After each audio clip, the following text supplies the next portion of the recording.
Kingfisher airlines की स्थापना 2003 में भारत के मशहूर उद्योगपति और किंगफिशर बियर ब्रांड के मालिक विजय माल्या ने की थी।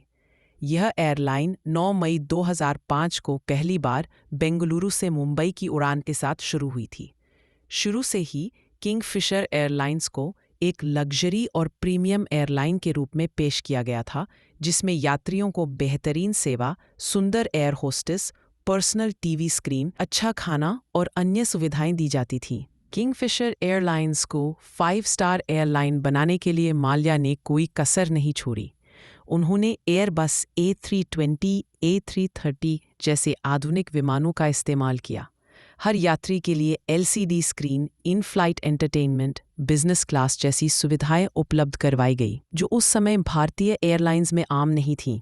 लेकिन इतनी लग्जरी सुविधाएं देने के कारण खर्चे बहुत बढ़ गए और रेवेन्यू उस हिसाब से नहीं बढ़ पाया।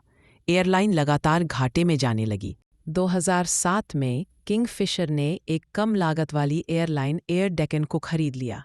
इसका उद्देश्य था घरेलू और छोटे शहरों में नेटवर्क फैलाना, ताकि ज़्यादा यात्रियों को जोड़ा जा सके।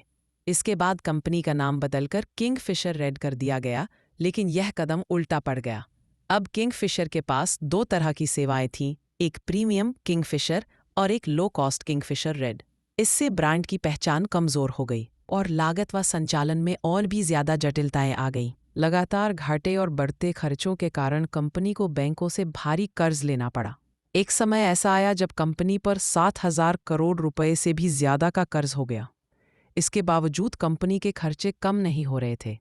2011 तक किंगफिशर की वित्तीय स्थिति इतनी खराब हो गई कि वह कर्मचारियों को वेतन देने में असमर्थ हो गई।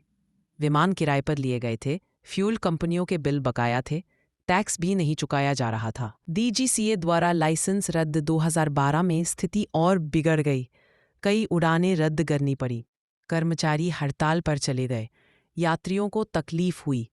आखिरकार 20 अक्टूबर 2012 को भारत की विमानन नियामक संस्था DGCA, directorate general of civil aviation ने किंगफिशर एयरलाइंस का लाइसेंस रद्द कर दिया।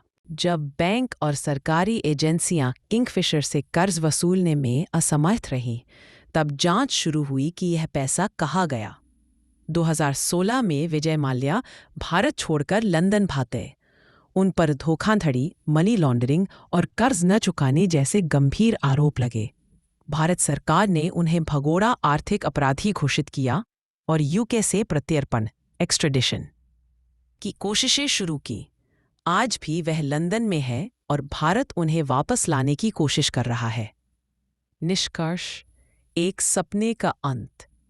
किंगफिशर एयरलाइंस की कहानी एक ऐसे सपने की है जो गलत प्रबंधन, फिजूल खर्ची और अति आत्मविश्वास के कारण बिखर गया। यह कहानी बताती है कि सिर्फ ब्रांड और लग्जरी से बिजनेस नहीं चलता।